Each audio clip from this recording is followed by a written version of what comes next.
In the previous lecture, we have seen the basic concepts of concentric spring and how to find the load shared by each spring. In this lecture, we are going to solve a problem on that. A concentric spring for an aircraft engine valve is to exert a maximum force of 5000 Newton under an axial deflection of 40 mm. So the load is given as 5000 Newton, that is load carried by the concentric spring. So it is common for both the inner and outer spring. And the deflection del is 40 mm. Both the springs have same free length, which means LF1 is equal to LF2. Same solid length LS1 is equal to LS2 and are subjected to equal maximum shear stress of 850 megapascal. Okay, so here the tau 1 is equal to tau 2 because we know that in concentric spring both the springs are made of same material. Okay, so tau is equal to 850 megapascal, that is common for both inner and outer spring. The spring index for both the springs is 6. Okay, so for concentric spring always the spring index is same and it is 6. Find the load shared by each spring, so that is P1 and P2. The main dimensions of both the spring, that is wire diameter and coil diameter. Okay, so both for outer spring and for inner spring. The number of active coils in each spring, so small n, N1 and N2. Assume G is equal to 80 kilonewton per mm square and diametral clearance to be equal to the difference between the wire diameter. So the meaning for this statement is, in the previous lecture we have seen that the P1 by P2 is equal to C divided by C minus 2 the whole square. Okay, so that is the reason, that is the meaning for this line. Okay, so anyway, if it is not given also, we have to take P1 by P2 is equal to C by C minus 2 the whole square. So remember that in the derivation I have considered the 1 as outer spring and the 2 as inner spring. So P1 means load acting on the outer spring and P2 means load acting on inner spring. Similarly, D1 and D2 for outer spring, I mean D1 and capital D1 for outer spring, small d2 and capital D2 for inner spring. N1 is the number of turns of the outer spring and N2 is the number of turns of the inner spring. So first we'll start with the load shared by each spring. We know that capital P, the total load is equal to summation of P1 plus P2, that is load acting on spring 1 plus load acting on spring 2, that is equal to 5000 Newton. Further, the relation between the load is P1 by P2 is equal to, so actually we have two relations. So one is the summation of P1 and P2 is equal to P. The second one is P1 by P2 is equal to C divided by C minus 2 the whole square. And in the problem, the C value is given as 6, so we can substitute it. It is 6 divided by 6 minus 2 the whole square, that is equal to 2.25. So further P1 is equal to 2.25 times of P2. Now we can substitute this ratio in the first equation. Okay, in this equation we can substitute it. So by substituting the P1 value in this equation, we will get 3.25 P2 and by solving it, we will get P1 value as 3462 Newton and P2 value as 1538 Newton. So remember this two relations. So one is P is equal to P1 plus P2 and the second one is P1 by P2 is equal to C divided by C minus 2 the whole square. Okay, so calculate the relation first, then substitute the relation in the first equation and calculate the value of P1 and P2. Now the second one is the main dimensions of both the springs. So we have calculated the value of P1 and P2. Now we can split the design procedure into two, that is design of outer spring and another one is design of inner spring. So the main dimensions of both the springs, first I have considered the outer spring, that is tau is equal to 8 ks, I mean ks 8 P1 because I have considered the outer spring, C divided by pi D1 square, the diameter of the outer spring. So tau is given as 850 in the problem. We can substitute it. And CS. So CS is Weyl stress concentration factor. And by substituting the value of C as 6, we can calculate the Ks value as 1.25. Okay. So Ks is equal to 1.25. You can substitute that. Then P1 we have calculated, that is 3462.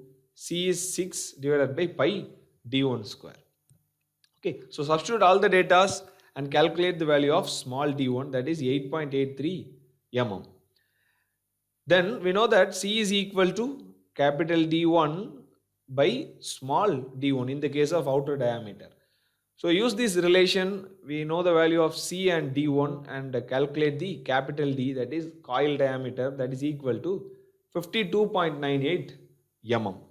So now we have calculated the diameter for outer spring. Then the next one is inner spring. Okay, so here in the place of P1 we have to use the P2 value because we are going to consider the inner spring. Okay, so remember that two springs are there. One is outer spring and the another one is inner spring. So outer spring is 1 and the inner spring is 2. Okay, so 8 P2 C divided by pi d2 square. So tau, Ks and C values are common. So substitute it and substitute the value of P2 as 1538. So that you will get d2 is equal to 5.88 mm and capital D is equal to d2 is equal to 35.28. We can calculate the capital D2 by using the C relation. Now we have calculated the main dimensions. The next one is number of active coils. So first consider the outer spring. Okay, so it's like a design of helical compression spring, but only thing we have to split this into two, outer spring and inner spring. So first consider the outer spring, that is del is equal to, we know this equation for calculating number of turns, 8P1 because it is outer spring, C cube divided by N1 divided by GD1, since we are considering the outer spring. So del is given as 40, substitute the value of P1, that is 3462, C value is 6, then G is 84 into 10 power 3 and D is 8.83. So by solving this equation, you will get small n1 is equal to 5 and we can assume the ends are squared and grounded so that capital N1 is equal to N1 plus 2, that is 5 plus 2, that is equal to 7. Okay. Now the important thing is in the concentric spring, the solid length is same. Okay. So by equating the solid length of both the springs, we can calculate the number of turns of the second spring. We know that LS1 is equal to LS2 and we know that the solid length is capital N into D. So in the case of LS1 it is N1D, in the case of LS2 it is N2D. And previously we have calculated the value of N1, D1 and D2, so the only unknown value is N2. Okay, so substitute the remaining values and calculate the N2, that is total number of turns for the inner spring. Okay. So to find the active coil, so actually we will put N is equal to N plus 2 and if you want small n, then small n is equal to capital N minus 2. That is why I have substituted it here. N2 is equal to capital N2 minus 2, that is 11 minus 2, that is equal to 9. Okay, so this is how we have to calculate the number of turns for inner spring. Remember that first we have to start from the load. Use the two relations to find the load value, that is P1 plus P2 and C by C minus 2 the whole square. Then split the design procedure into two. First calculate the dimension for outer spring, then inner spring.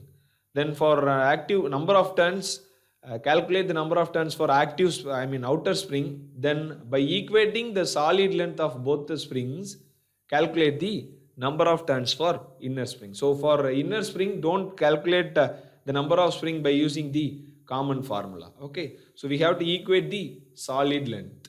Okay, so that is very important. This is a critical point you should consider. So the tutorial problem is design a concentric spring for an aircraft engine valve to exert a maximum force of 5000 Newton under a deflection of 40 mm. So the capital P value is 5000 Newton and the deflection del is 40 mm. Both the springs have same free length, that is LF. and same solid length. So ls1 is equal to ls2. This statement will be useful for calculating the number of turns of the inner spring and subjected to a equal maximum shear stress of 500 megapascal. So tau is common for both the springs and it is 500 megapascal. The spring index for both the springs is 6. So C is equal to 6. So we have to design the spring. So design the spring means initially you have to start from calculation of P1 and P2, because once if you calculate the P1 and P2, then you can start the design procedure. Then you have to calculate small d, capital D, small n, capital N, then finally L, F and pitch for outer spring and for inner spring. Okay, so the calculation of LF and P is same as that of the normal compression spring, that is LF is equal to N into DE plus 1.15 del. So in the case of outer spring you have to use N1 and D1. In the case of inner spring you have to use N2 and D2. Then pitch, it is common, P is equal to LF divided by N minus 1. Okay, so this is how we have to solve this problem, and finally the last step is resulting dimensions. So after calculating all the dimensions, you can write all the calculated dimensions.